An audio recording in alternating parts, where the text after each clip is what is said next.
실상 지금 우리는 참으로 어려운 시대를 지나가고 있는 것 같습니다. 흔히들 신문에서 표현하기를 6.25 이후의 최대의 국난이다. 오죽했으면 이런 표현을 쓰겠습니까? 실업자가 급증하고 있습니다. 신문마다 또 글마다 보면은 명태한 사람들의 심정을 기록하고 있고 실직과 부도와 파산과 많은 실업자들이 늘어가고 있기 때문에 지하철역이나 산이나 낚시터에 가보면 요사이 부쩍 남자들이 많이 늘어난 것 같아요. 앞으로 실업자가 140만이 될 것이라고 얘기합니다. 140만의 실업자라는 얘기는 140만 가정의 파탄입니다. 엄청난 영향력이라고 할 수 있겠습니다.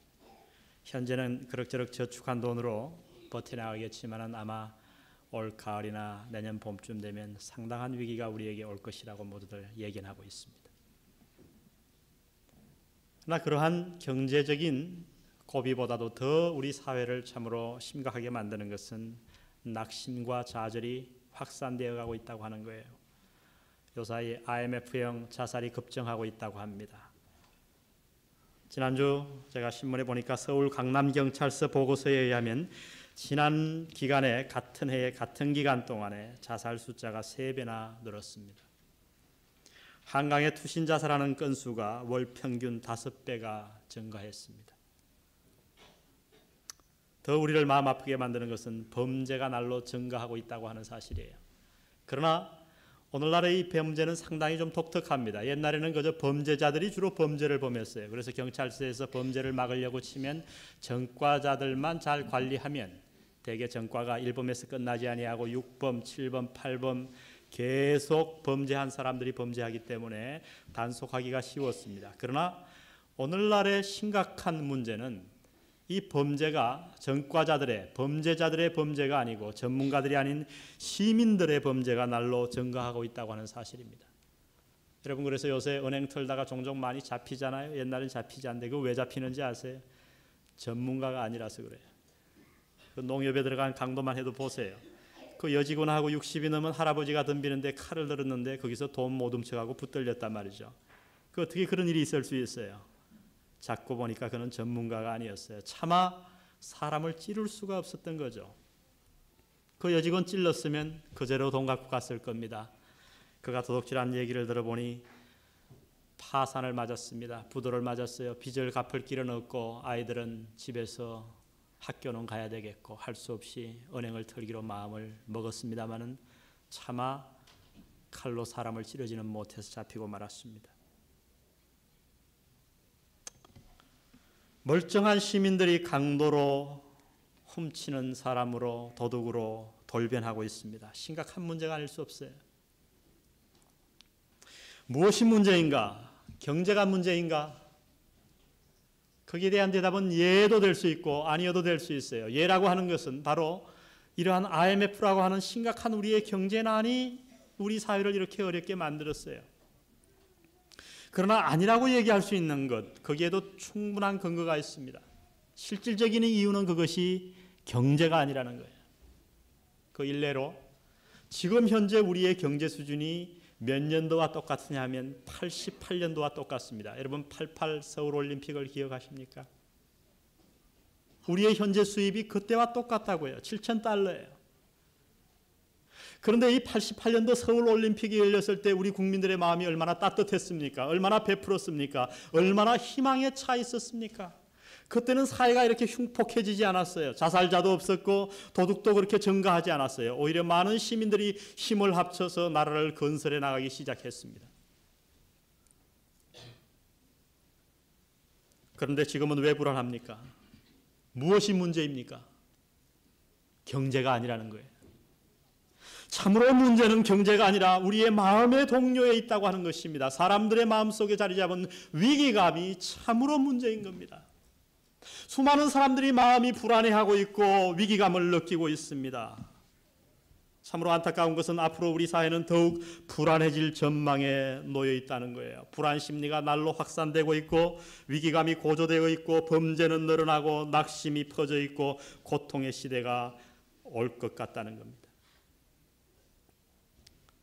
이러한 어려운 시대에, 우리 모두가 당하는 어려운 시대에 우리 그리스도인들이 과연 어떻게 대처해야 할 것인가? 예수 그리스도를 주로 믿어서 하늘의 시민권을 가졌다고 하는 우리 그리스도인들이 과연 이러한 사회에서 어떠한 역할을 할 수 있단 말인가? 오늘 본문은 그에 대한 몇 가지 대답을 해주고 있습니다. 빌립보 교회는 오늘 우리와 같은 문제는 아니지만 심각한 문제에 빠져 있었습니다. 그것은 다름 아닌 교회 안의 분열이었어요. 이것은 언뜻 겉으로 보기에는 굉장히 작은 문제 같았지만 교회의 존립 자체를 위해하는, 참으로 공경에 빠뜨리는 아주 중요한 사건이었기 때문에 사도 바울은 이 심각한 위기 앞에 선 빌립보 성도들에게 오늘 이 편지 가운데 권면의 말씀과 우리 그리스도인들이 이러한 위기 가운데 어떻게 행동해야 할 것을 몇 가지로 구체적으로 말씀해 주고 있는 겁니다. 문제는 다르지만 사실 문제 없는 단체나 개인이 어디 있겠습니까?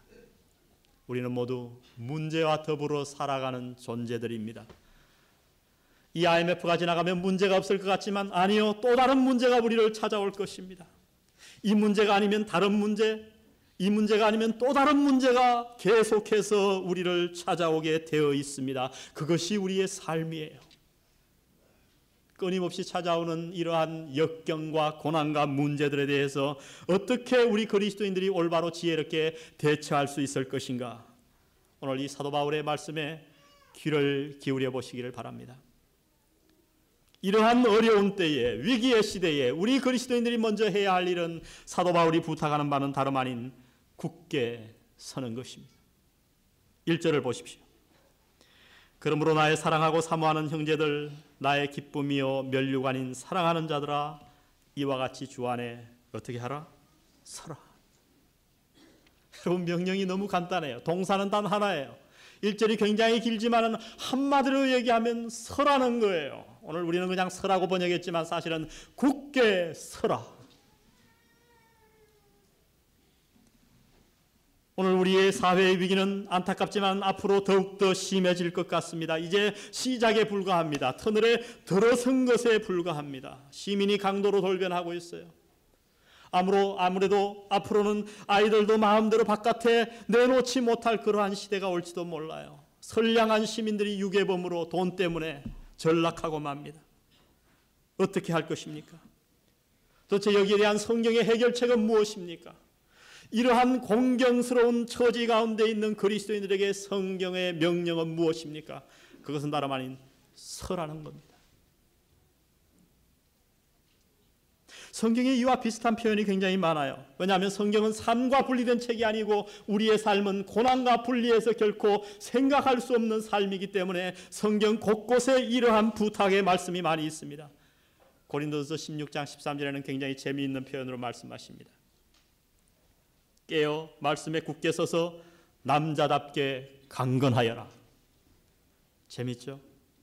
갈라디아서 5장 1절에 보니까 그리스도께서 우리로 자유케 하려고 자유를 주셨으니 그러므로 굳세게 서서 다시는 종의 멍에를 매지 말라. 어떤 자유를 주셨나요? 우리가 종인가요? 죄의 종이었습니다. 고난의 종이었습니다. 환경의 종이었습니다. 이로부터 예수께서 우리를 자유케 하셨어요. 그러므로 우리가 해야 할 일은 굳게 서는 거예요. 데살로니가전서 2장 15절에도 동일한 말씀을 주십니다. 이러므로 형제들아 굳게 서서 가르침을 지키라. 이 서라라고 하는 단어를 제가 연구해 보니까 이것은 전쟁 용어였어요. 오늘날에는 잘 실감하기가 힘들 겁니다. 로마 군병들을 여러분 연상하시기 바랍니다. M16을 가지고 미사일을 가지고 전쟁하는 그런 용어가 아니었어요. 그 당시에는 그런 것들이 없었잖아요. 아마 오늘날 우리가 가장 잘 연상할 수 있는 것은 어떤 모습인가 하니 데모 진압대를 연상하시면 됩니다. 데모 진압대의 특징이 뭐예요? 방패가 굉장히 크잖아요. 갑옷을 입고 머리에 투구를 쓰고 자기 키만한 방패를 가지고 있는 거예요. 이 당시에 로마 군병들이 그러했어요. 특별히 앞에 서 있는 사람들. 멀리에 있는 적들이 화살을 쏩니다. 그러면 제일 앞에 있는 천병들이 어떻게 하냐 하면 대대장이 명령을 내려요. 서라! 굳게 서라. 그러면 그들은 그 명령에 따라서, 이 용어의 명령에 따라서 자기 키보다 더한 방패를 대고, 그것도 혼자 서 있는 게 아니에요. 뒤에 모든 사람들을 보호해야 되니까 어깨와 어깨를 맞대고 커다란 방패를 앞에 대고 투구를 쓰고 창을 옆구리에 끼고 굳게 서는 겁니다. 수없는 화살이 날아와도 그들이 안전할 뿐만 아니라 그 뒤에 있는 동료들은 안전하게 되는 거예요. 오늘 사도 바울은 이 단어를 썼습니다. 어려움이 찾아올 때에, IMF가 찾아올 때에 우리 그리스도인들이 해야 할 일이 무엇인가? 다름 아닌 굳게 서라는 거예요. 고난이 찾아올 때 우리가 해야 할 일이 있다면 굳게 서는 것입니다. 문제는 경제가 아닙니다. 환경이 아니에요. 여러분, 사실 6.25 때도 우리는 견뎌왔지 않습니까? 6.25 전쟁 때 자살한 사람의 수는 거의 없었다고 합니다. 그러나 오늘 풍요해진 이때의 자살의 숫자가 증가하고 있는 거예요. 여러분, 며칠 전 신문을 보셔서 알 거예요. 세계에서 일어나지 않은 일이 우리나라에서 일어났습니다. 한반에 있는 여자 중학생 4명이 동시에 20층 아파트에서 뛰어내렸어요. 자살한 거예요. 여러분, 우리가 너무 자살 사건을 많이 대하니까 이게 아무것도 아닌 것 같지만 이건 사회학적으로 굉장히 심각한 문제예요. 가슴 아프게 바라봐야 돼요. 어떻게 그럴 수가 있어요? 여자 중학생들이 한 명도 아니고 4명이 동시에 손을 띄어잡고 내릴 수가 있습니까? 그들이 써놓은 유서는 다름 아니에요. 한결같이 그들의 가정이 어려워졌다는 거죠. 아버지가 실직당하고 아버지의 사업이 부도가 나고. 그러나 여러분, 지금 이북에 굶어 죽어가는 주민들이 그 기사를 본다고 하면 그들을 향해서 뭐라 반응하겠습니까? 지금 먹을 것이 없어서 하루하루 내 자식들을 어떻게 키울까, 오늘 하루 어떻게 연명할까 하는 사람들이 그들을 바라볼 때 무엇라고 얘기하겠습니까? 지금 북한의 밀가루에다가 진흙을 섞어서 먹고 연명하는 이 북한의 동포들이, 우리의 동포들이 우리의 좌절하는 모습을 본다면 뭐라고 얘기하겠습니까? 문제가 경제입니까? 먹을 것이 없는 게 문제입니까? 아니요. 마음이 문제예요. 문제는 마음에 있는 거예요. 그래서 성경은 명령합니다. 우리의 마음의 자세에 대해서 굳게 서라. 오늘 우리 사회의 심각한 문제는 마음들이 무너져 내리고 있다고 하는 거예요. 많은 사람들의 마음이 무너져 내리고 있어요. 이때 우리 그리스도인들이 해야 할 일은 굳게 서는 겁니다. 여러분이 한 사람이 굳게 설 때 얼마나 놀라운 효과가 있는지 몰라요. 제가 며칠 전에도 가야공원에 우리 집사람과 우리 호진이와 산보를 갔습니다. 근데 거기에서 큰 개가 나타났어요. 그러니까 어떡합니까? 우리 집사람은 제 팔을 잡고 늘어지고 호진이는 잽싸게 뒤에 와서 제 뒷자락을 붙잡는 거예요. 아빠, 당신이 물려. 이 얘기죠. 여보, 당신이 뜯겨. 그런데 한번 제가 이랬다고 칩시다. 뒤에 있는 애를 잽싸게 안아갖고 앞에 내세우고 그 애 뒤에. 이런 부모가 있겠어요? 저도 사실 지금 고백이지만 그날 떨렸어요. 개가 이만한, 송아지만한 개가 덤벼드는데, 근데 제가 어떻게 했습니까? 속으로는 떨리지만 딱 서가지고 소리를 질렀어요. 저리 가라. 우리 허진이가 제 다리를 붙였더니 다 편안하게 웃는 거예요.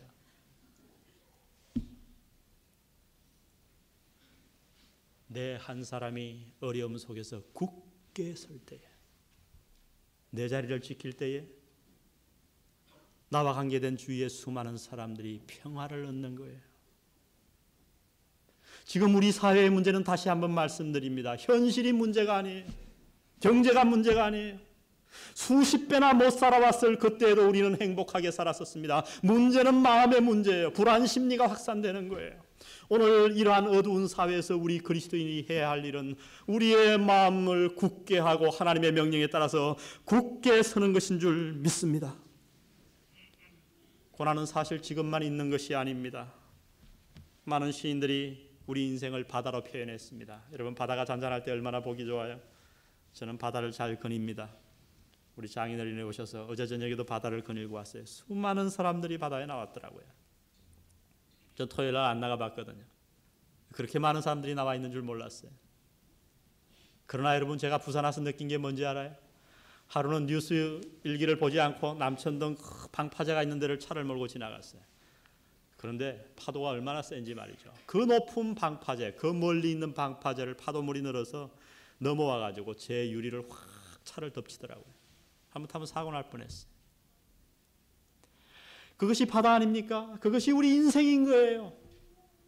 이 IMF가 문제가 아니고 우리 인생에는 늘 풍랑이 끊일래야 끊일 수 없는 거예요. 잔잔한 순간이 있는가 하면 곧 풍랑이 오고, 등산과도 같은 거예요. 오르막이 있는가 싶으면 내리막이 있고, 늘 평탄한 곳은 없는 겁니다. 어떻게 우리에게 매일매일 찾아오는, 우리의 동거인과 같이 찾아오는 이 고난을 극복할 것인가? 하나님의 비결은 다른 것이 아니라 굳게 서라고 부탁합니다. 다른 사람이 아닌 바로 당신이 당신의 가정을 위해, 이 교회를 위해, 이 사회를 위해 굳게 서시기를 주의 이름으로 축원드립니다. 오늘 1절에 그러나 그냥 서라고 명령하지 아니하시고 1절을 자세히 보십시오. 그러므로 이렇게 얘기합니다. 그리고 마지막에 보니까 이와 같이 주 안에 서라. 그리고 이게 온갖 좋은 말이 다 나와요. 나의 사랑하고 사모하는 형제들, 나의 기쁨이요 면류관인 사랑자들아. 사도 바울이 지금 아부하는 거예요. 아니요, 바로 우리의 신분 아니겠습니까? 왜 우리가 굳게 서야 합니까? 그러므로라고 얘기합니다. 그러므로는 결론 접속사라고 그랬죠.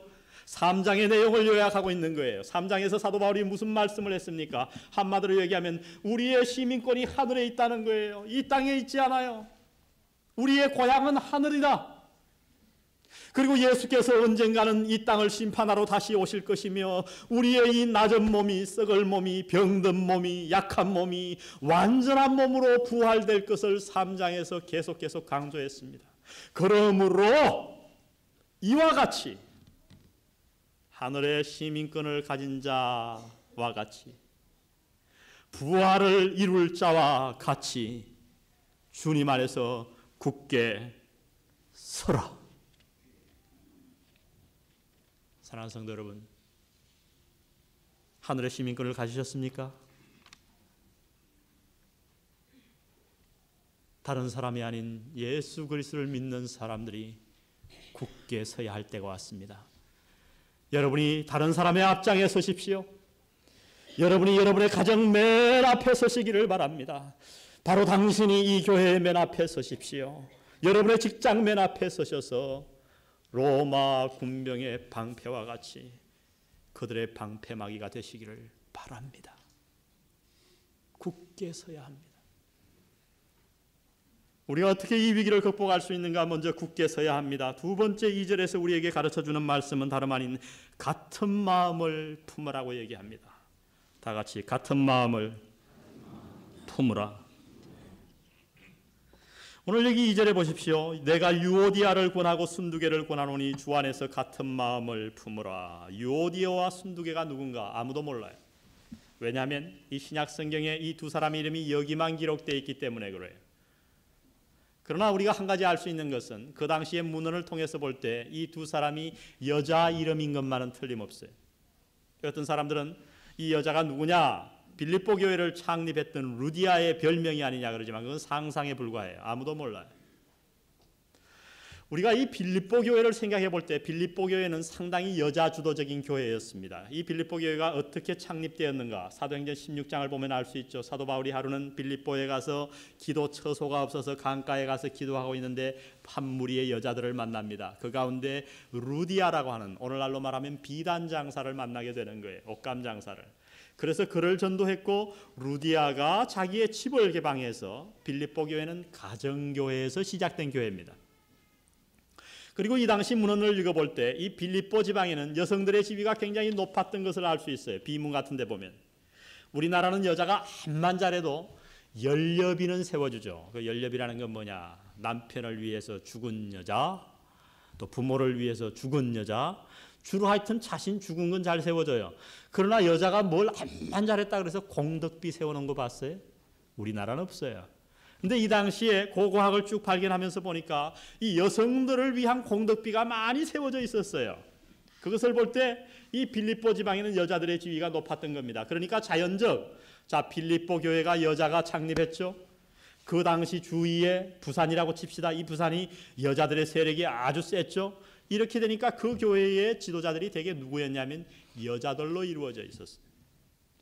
그래서 이 빌립보서를 보면은 이 빌립보 교회는 굉장히 여성적인 교회요, 따뜻한 교회임을 알 수 있습니다. 사도 바울이 어려울 때 옷을 보내준다든가 헌금을 내서 보내준다든가 뭐 여러 가지 따뜻한 세심한 면이 있어요. 아마 이 유오디아와 순두계는 이 빌립보 교인들의 지도자들이 아니었는가, 오늘날로 말하면 여성교회 전체 회장 정도가 되지 않았는가. 하여튼 교회의 막강한 파워를 가지고 있는 이 두 여자들이 무슨 문제인지 모르지만 마음이 하나 되지 못했습니다. 나뉘었어요. 사도 바울이 이러한 가운데서 이들을 권면하는 겁니다. 2절을 다시 한번 보십시오. 내가 유오디아를 권하고 순두계를 권하노니, 한 사람만 권하지 않았어요. 지나쳐 보지 마시기 바랍니다. 그냥 내가 유오디아와 순두계를 권하노니 이렇게 하면 될 텐데 왜 권하고 권하노니를 두 번이나 썼을까요? 양 사람 다에게 똑같은 권면의 말씀을 주시고 있는 겁니다. 대개 마음이 같이 되지 못할 때에 원인이 무엇인가? 남편에게 물으면 왜 싸웠어요? 100% 책임이 아내에게 있는 거예요. 요새는 그렇게 지워려가지고 100% 그러지 않아요. 슬쩍 제가 잘못이죠. 뭐 그러고서 아주 끝까지 들어보면 결국 결론은 100%예요. 아내한테 물으면 남편에게. 여러분, 위기가 찾아올 때 관찰해 보십시오. 여러분 가정에 어려움이 찾아올 때를 자세히 보세요. 어떤 현상이 생깁니까? 마음이 갈라지기 시작하는 거예요. 그 마음이 발전하면 어떻게 되는지 아세요? 서로 원망하는 마음을 가지게 되는 거예요. 이것이 우리의 본성이에요, 여러분. 이스라엘 백성들이 광야에서 멸망했습니다. 여러 가지 죄악을 많이 지었지만은 신약 성경의 모든 해석에서 해석해 주기를 이스라엘 백성들이 광야에서 멸망한 딱 두 가지 죄악이 있어요. 그게 뭐냐면 첫 번째는 불신, 하나님을 믿지 못한 거고요. 그 두 번째가 뭔지 아세요? 원망이에요. 원망했기 때문에 멸망한 거예요. 여러분, 이스라엘 백성들을 기억하십니까? 그 사람들 범죄한 사람들 그렇게 생각할지 모르겠어요. 아니요, 그들은 탁월한 민족이었어요. 하나님의 선택함을 믿은 사람들이었고 하나님의 기적을 직접 맛본 훌륭한 신앙인들이었습니다. 그들도 원망해서 멸망해버렸다고 하는 거예요. 어떨 때 원망했습니까? 위기가 찾아올 때마다 원망했어요. 하나님께서 기적적으로 10가지 재앙을 내리셔서 출애굽을 하게 만드셨는데 홍해가 가로막고 뒤에 애국 군대가 따라옵니다. 우리의 눈으로 그들의 눈을 보기에 사면초가 같았어요. 어떻게 합니까? 원망합니다. 목이 타 죽을 지경이 되었습니다. 어떻게 합니까? 원망합니다. 배가 약간 고픕니다. 어떻게 합니까? 원망합니다. 가데스바네아의 정탐꾼이 돌아왔을 때 어떻게 합니까? 우리가 여기 와서 죽게 되었구나. 그리고 원망합니다. 여러분, 이것이 우리의 모습이 아닌가요? 남편이 봉급이 약간 줄었습니다. 그러면 아내가 어떻게 얘기합니까? 아니, 회사에서 어떻게 하길래 또 감봉을 당해왔냐고 바가지를 긁잖아요. 그럼 남편은 또 어떻게 합니까?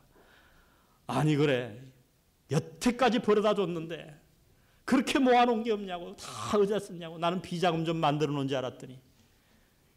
우리 사람 보고 제가 요새 비자금 얘기를 많이 합니다. 여보, 비자금 얼마 있어? 얼마 있어? 계속 묻는데 없다고 그래요.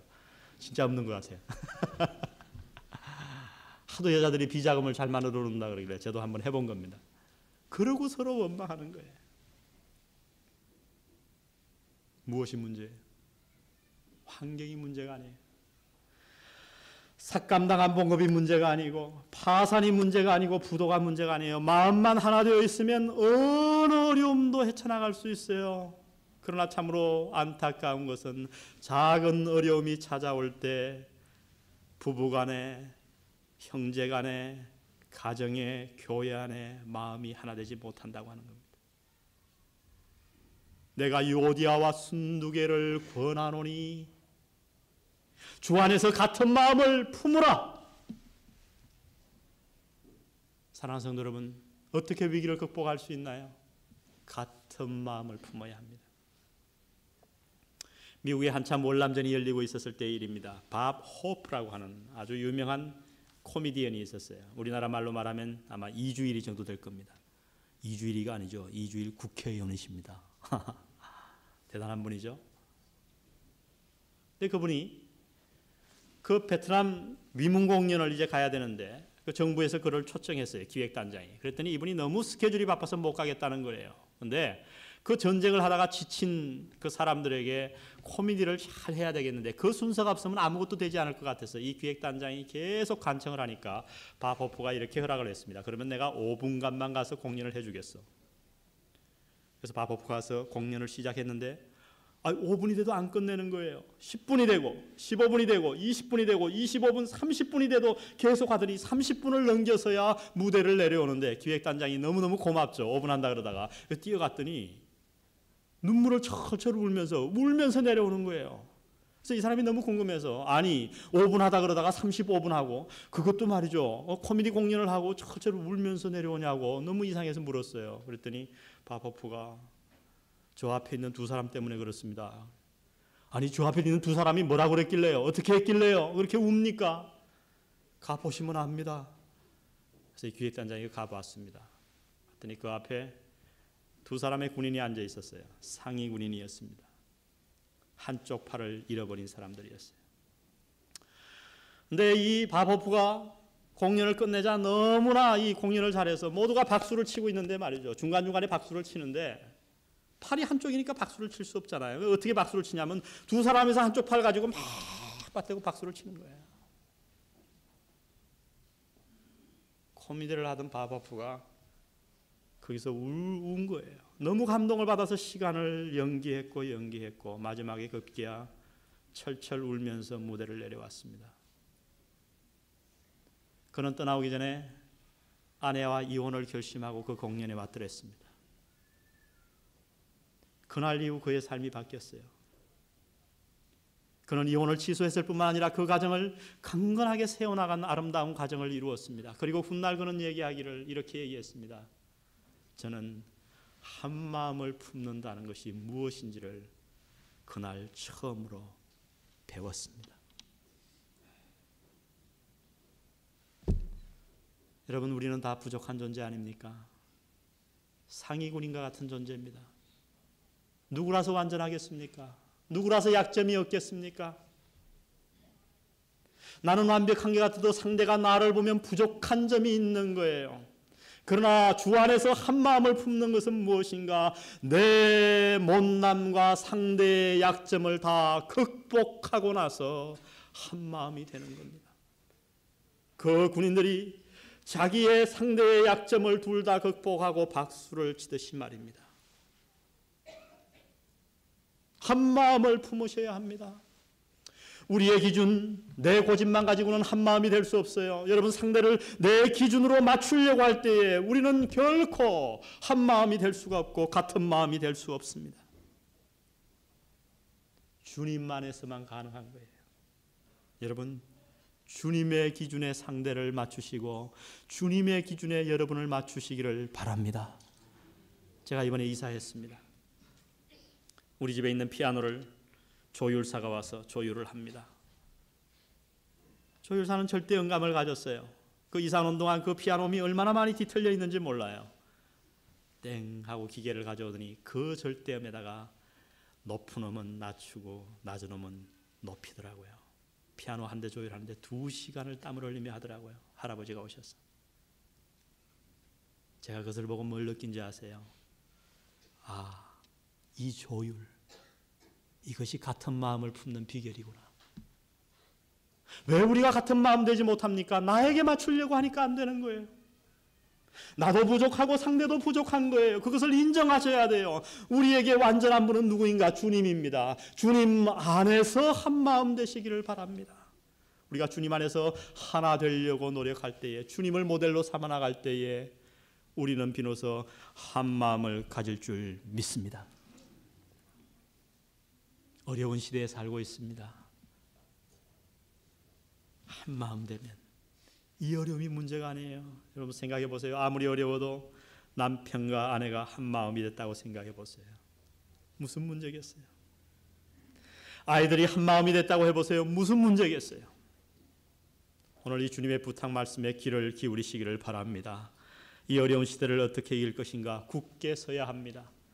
한 마음을 품어야 합니다. 마지막 세 번째 3절에서 우리에게 주는 교훈은 다름 아닌 서로 도와야 한다고 하는 것입니다. 3절 보십시오. 또 참으로 나와 멍에를 같이 한 자 내게 구하노니 복음에 나와 함께 힘쓰던 저 부녀들을 돕고 또한 클레멘트와 그 외의 나의 동력자들을 도우라. 그 이름들이 생명책에 있느니라. 앞에 해석은 상당히 좀 어렵습니다. 나와 멍에를 같이 한 자 내게, 이 사람이 누구냐는 거예요. 도대체 누구를 보고 사도 바울이 한 말인가? 빌립보 교회 교인들인가? 그런 학설도 있어요. 그러나 오늘 어떤 학자들은 이 문제를 삼아요. 왜냐하면 단수를 썼거든요. 나와 멍에를 같이 한 자 너에게 구하노니. 근데 이 나와 멍에를 같이 한 자, 우리나라 말로 이렇게 길게 번역되어 있습니다만 원어로 보면 이렇게 번역할 수 있어요. 진정한 공멍애자. 이 원어로 말이죠. 그네스의 수즈게라고 하는 단어예요. 그래서 이 학자들이 오늘 어떻게 생각하냐면 개인이니까 어떤 한 사람의 이름이 아니냐 이렇게 생각합니다. 오늘 우리 말로 말하면 뭐 이렇게 되겠죠. 성은 공씨고 이름은 멍에, 공멍에. 성경에 이런 표현이 많아요. 오네시모를 사도 바울이 보내면서 이렇게 얘기합니다. 저가 전에는 너에게 무익하였으나 이제는 유익하니. 근데 오네시모라는 이름이 뭔지 아세요? 유익이라는 뜻이에요. 저도 그 학설이 맞는 것 같아요. 왜요? 내게 구하노니 그랬어요. 그러니까 빌립보 교회에 어떤 또 다른 한 남자 지도자가 있었던 것 같아요. 그는 사도 바울과 멍에를 같이 할 만한 좋은 지도자였습니다. 그런데 그에게 권면하기를 지금 뭐라고 그러냐면 저 부녀들을 도우라는 겁니다. 저 부녀들이 누구예요? 예? 유오디아와 순두계. 무슨 얘기예요? 문제를 일으킨 장본인들을 도와주라는 거예요. 오늘 3절 말씀 한국말 번역이 조금 좀 잘못되어 있는 면도 있습니다만 쉽게 얘기하면 이렇습니다. 유오디아와 순두계를 도와라. 저들은 클레멘트와 그리고 나의 동력자들과 같이 복음에 함께 참여한 자이다. 그들의 생명책이 하늘에 있다. 그들을 도와라. 우리는 어떻습니까? 문제가 생기면 그 문제의 원인자를 원망합니다. 심지어 죽이라고 얘기하죠. 제가 얼마 전 반상회에 갔는데 한 점잖은 어른이 저보고 그러더라고요. 부산 사람인데 부산말로 그 영삼이 매달아야 돼요. 목 매달란 얘기죠. 제가 좀 놀랐어요. 저도 뭐 김영삼 대통령이 실직한 거 제가 이해합니다. 실정한 거, 잘못 정치한 거.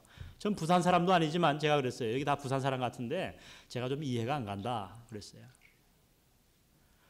물론 실정했지만은 그가 잘한 면도 있지 않느냐. 그가 취임 초기에 얼마나 많은 국민들이 90% 이상이 그를 지지했지 않느냐. 김영삼 대통령 때문에 좋아진 일이 얼마나 많으냐고 제가 역설을 했어요. 여러분 사실 그렇지 않습니까? 이 문민정부가 들어가기 전에 군사정부만 있을 때만 해도 우리가 말을 함부로 못했어요. 왜요? 안기부에 끌려가면 멀쩡하던 사람이 병신대 나오기 일쑤였습니다. 그저 경찰관에 가면 아무 죄 없는 사람 그저 누명 세워갖고 죽이고 뭐 이런 거 흔한 일이었어요. 그러나 오늘날 그런 일이 어디에 일어나고 있습니까? 누가 안기부 직원을 겁냅니까 이제는? 이것이 얼마나 큰 공로고 변화예요.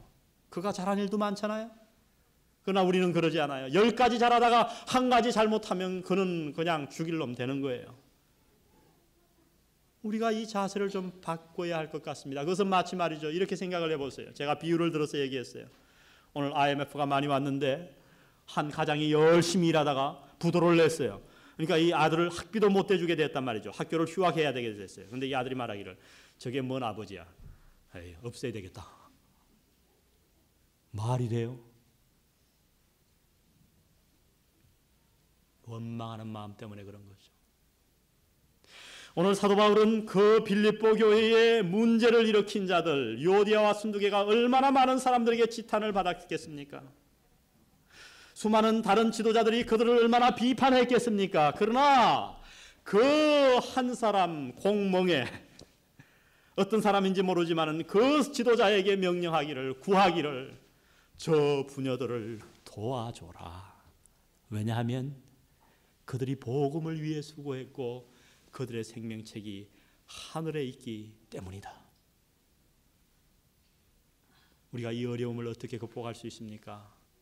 서로 돌아보고 도와주어야 합니다.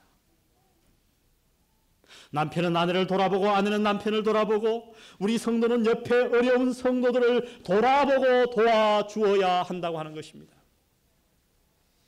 여러분, 아우슈비츠 수용소를 잘 알 겁니다. 수많은 유대인들이 거기 끌려가서 가스실에서 죽고 고통 속에서 죽어갔습니다. 그런데 그 아우슈비츠 수용소 2차 대전 전쟁이 다 끝나고 나서 거기에 살아남은 사람들이 있었어요.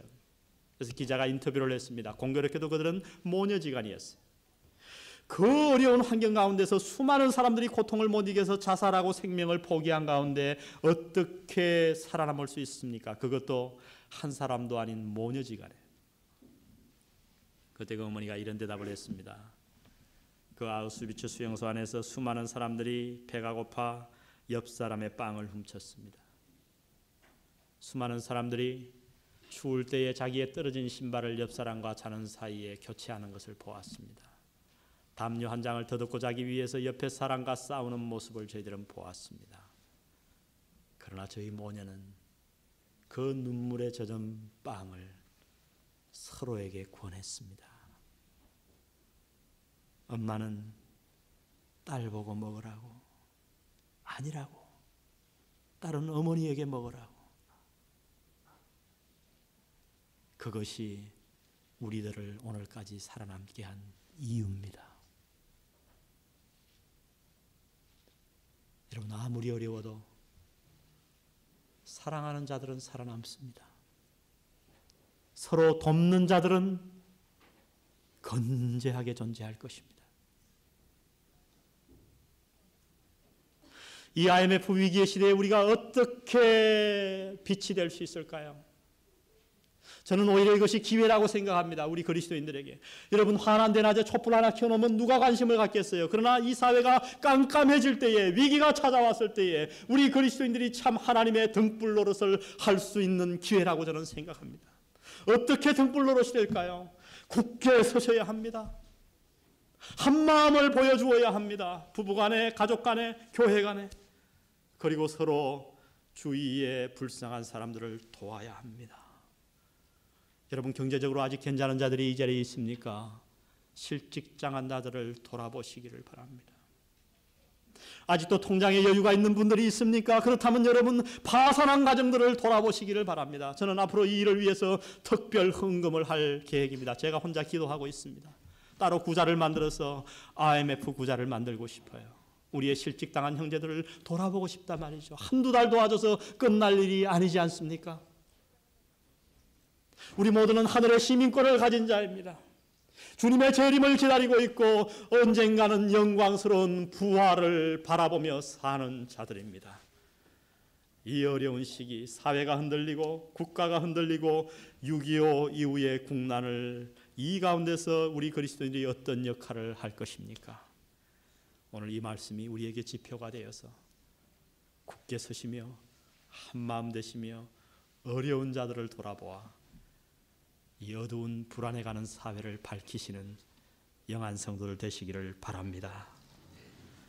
찬송가 372장 오늘 말씀 생각하며 부르시겠습니다. 372장입니다.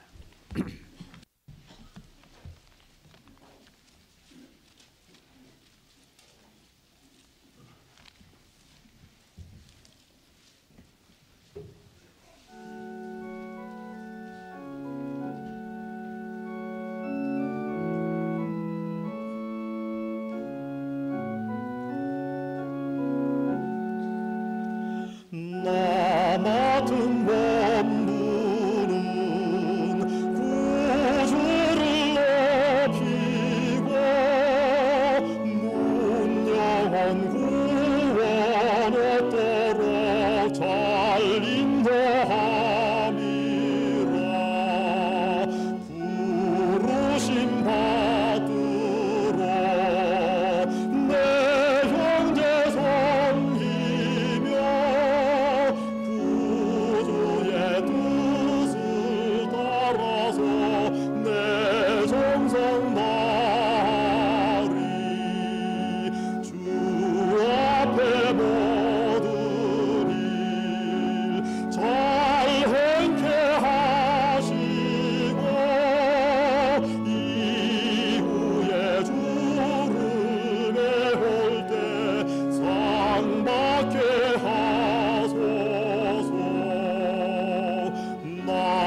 하나님 아버지 은혜를 감사드립니다.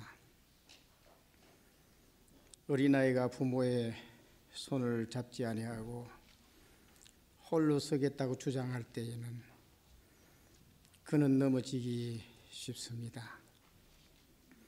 하나님 저희 손들을 붙들어 주시고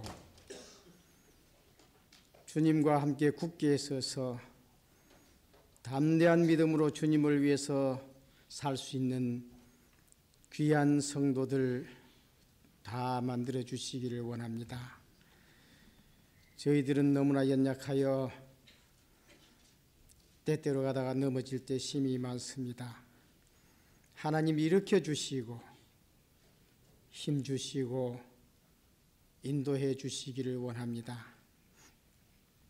하나님, 오늘 주님 앞에 예배드린 모든 성도들 하나님의 성령님이 역사해 주시고 세상에 나가서도 담대하게 주님을 전파하며 주님과 동행하는 삶을 살 수 있도록 주님께서 주장해 주시기를 원하옵고, 오늘 드린 헌금을 주님께서 저희들 손길을 살펴주실 줄 믿습니다.